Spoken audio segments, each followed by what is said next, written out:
Hello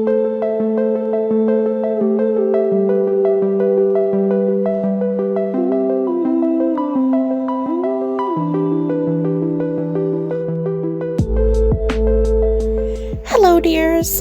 Today I'll be drawing my persona as a Pokemon trainer or a Gymleader Sona. The Gymleader Sona trend happened months ago, but I tend to be really slow on the uptake, so I didn't end up doing it while it was popular. Oops. This drawing took about 8 hours in total to complete, not including the sketching and flat coloring stage that I cut out. If I had included all of the footage, it would have probably been at least 12 hours total without being edited down, and I didn't want my first official video on this account wind up being that long. Let's get into the subject of this video. Pokemon. So I started playing Pokemon when I was pretty young. I think if I remember correctly, Pokemon Colosseum and Pokemon XD, Gale of Darkness, were my first games. I remember playing them for hours and thinking it was the coolest game ever. I really liked the designs of the Pokemon, and the story itself I found super interesting. I had played the games with my dad on the GameCube along with Sonic the Hedgehog Adventure 2, which, by the way, Sega, if you are listening, please bring back Chow. I loved them. I used to sink so many hours into raising them. It was stupid. But back on topic, I think my first actual main series Pokemon game was probably Pokemon Platinum, but I don't think I ever actually finished it. I pretty distinctly remember being stuck in a cave area halfway through the game and not understanding how to progress, so I put the game down and never picked it back up.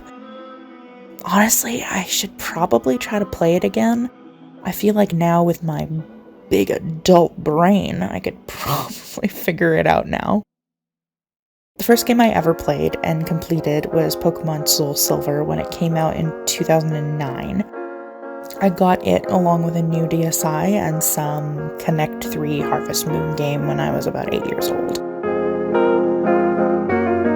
I absolutely fell in love with all the designs, especially Lugia. I was super amped for that game, especially when I saw on the box that it had a Pokewalker.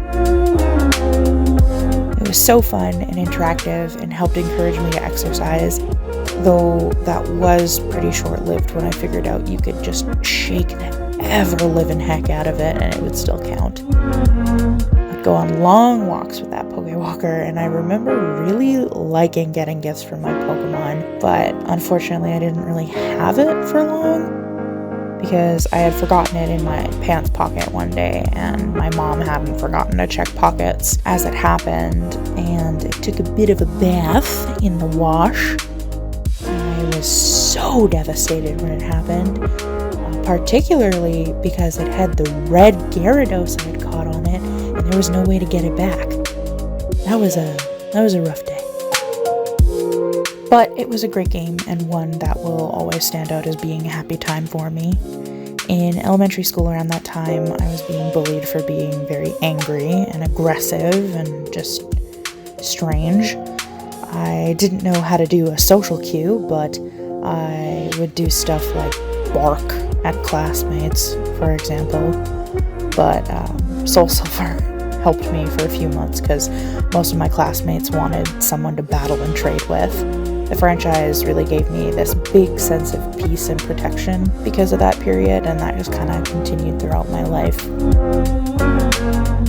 After that, I played the games as they came out. I think for a long time, my favorite in the series was Black and White and Black and White 2, because I wound up shipping Hilda with N pretty hard, like staying up until 5 a.m. on my DSi on the internet reading fanfics hard. Kind of low-key broke my heart when he left at the ending of the game in the first one, and when he didn't really come back for the second. Around the time Black and White 2 came out was around the time it was my first round of holidays without my dad when he passed away when I was 12. And it sounds kind of silly and dramatic, but the game kind of saved me in a way. It was there when I needed a good wholesome distraction, and it was there even through all of those depressed days and years afterwards. It was one of those things that when you're depressed you look forward to the point where it's like, I can continue living if it's just to see the next game, you know? Pokemon just continues to bring me peace in the same way drawing has, so it's really nice to be able to see my art and my passion for Pokemon come together in this piece. In this drawing, I drew myself as a fairy type trainer, if you weren't already able to tell. Initially, I had wanted to do something simple for my first video, and decided something cute and simple would be Pokemon, and then I drew 6 Pokemon, and my persona. I realized pretty quick that this was going to be probably more of an involved process than I thought it was, but ultimately I'm happy I did it. It's one of my favorite pieces that I've done this month. From left to right, the Pokemon I drew are Hatterene, Alcremie, Sylveon, Mimikyu, Ribombee, and a Galarian Ponyta.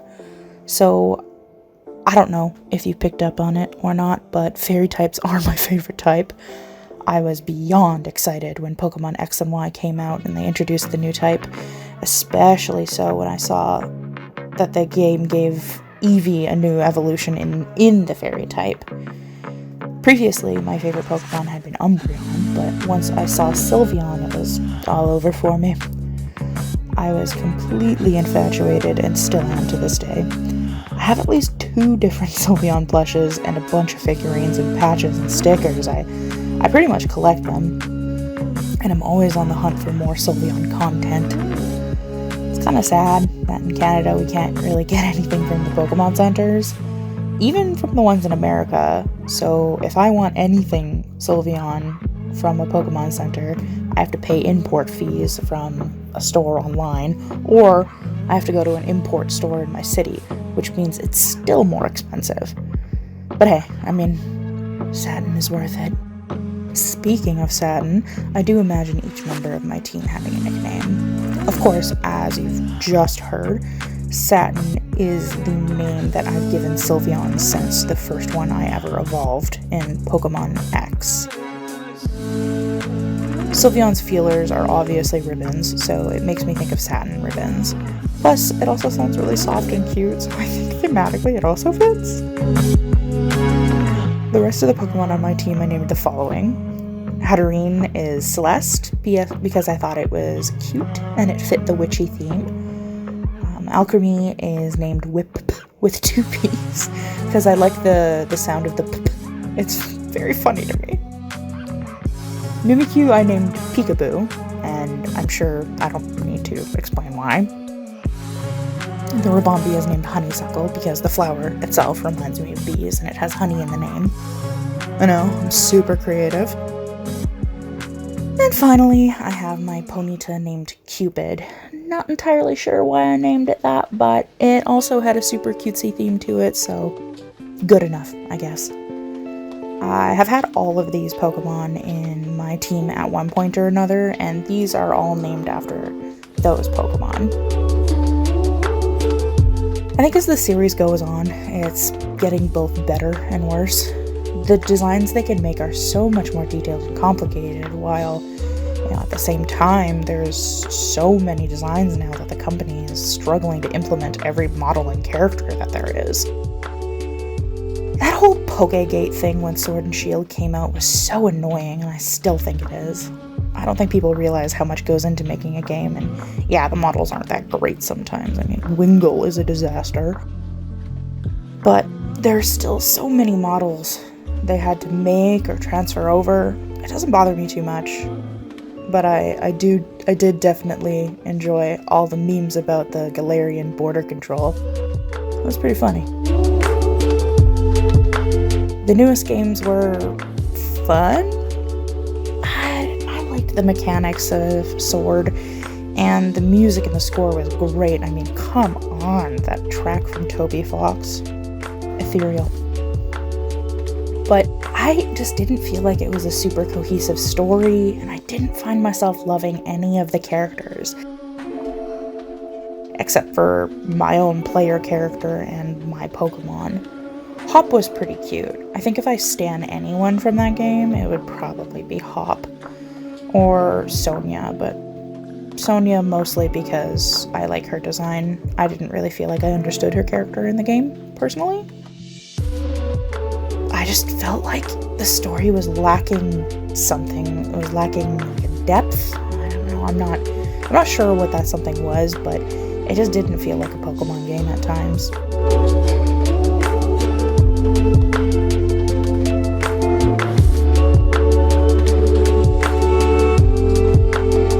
So this coloring style is actually in part new.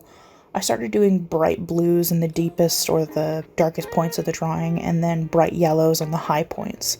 I think it really gives it a certain je ne sais quoi that really ties it all together and gives it a lot of visual interest. For some reason, I started doing these bokeh type style light effect overlay things over the shading. It ended up looking super cute, so I kept it, but I'm not sure if I would do it for every single drawing I do going forward.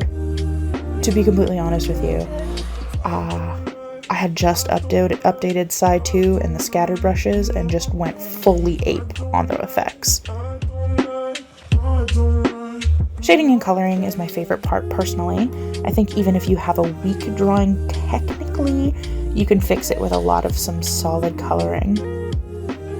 I'm pretty excited about doing YouTube videos. I've been wanting to do them for years, and I'm excited that I could finally bring two of my loves together for my first video.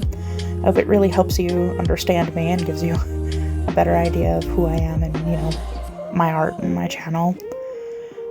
I'm definitely going to upload again soon. I already have ideas for what I'm going to do, but I will not spoil them here. You'll have to find out yourself when they come out, but I do think Pokemon will probably be a reoccurring theme here. I hope you like what I've done and my style. This is the way that I draw chibis in Pokemon. It's not really my main style, but it is a style that I really like doing. I think chibis are super fun to draw, and I feel like they get a lot of slack, and people think that they're easier just because they're chubbier and their proportions aren't as detailed, but I don't know, I still like it. I don't know what to talk about for the rest of this video, and there's about 15 more minutes left, so I think I'll just stop the voiceover here for now and let you enjoy the rest of this lo-fi music. So I hope you enjoy.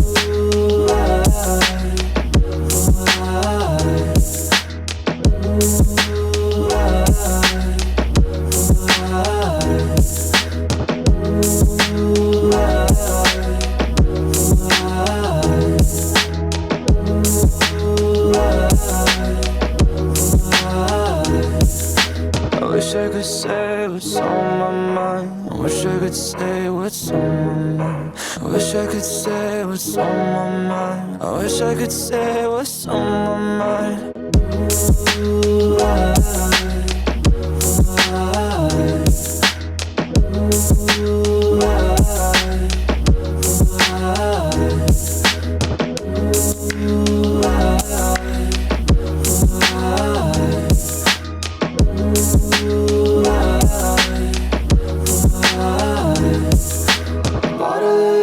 until the end. Bottle it up until the end. Bottle it up the end. Bottle it up until the end. I wish I could say what's on my mind. I wish I could say what's on my mind. I wish I could say what's on my mind. I wish I could say what's on my mind.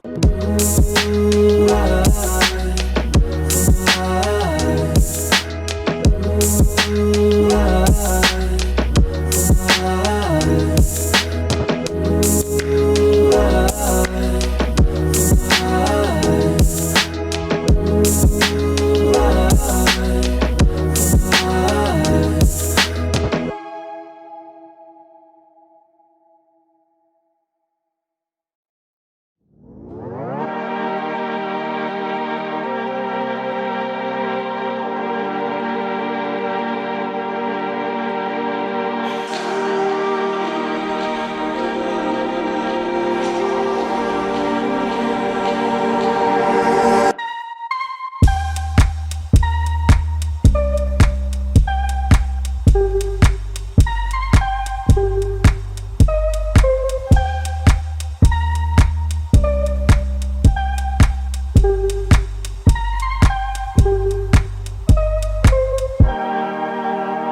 Thanks for watching. I am a new small artist, so subscribing and dropping me a follow on Twitter or Instagram or both would really help me out.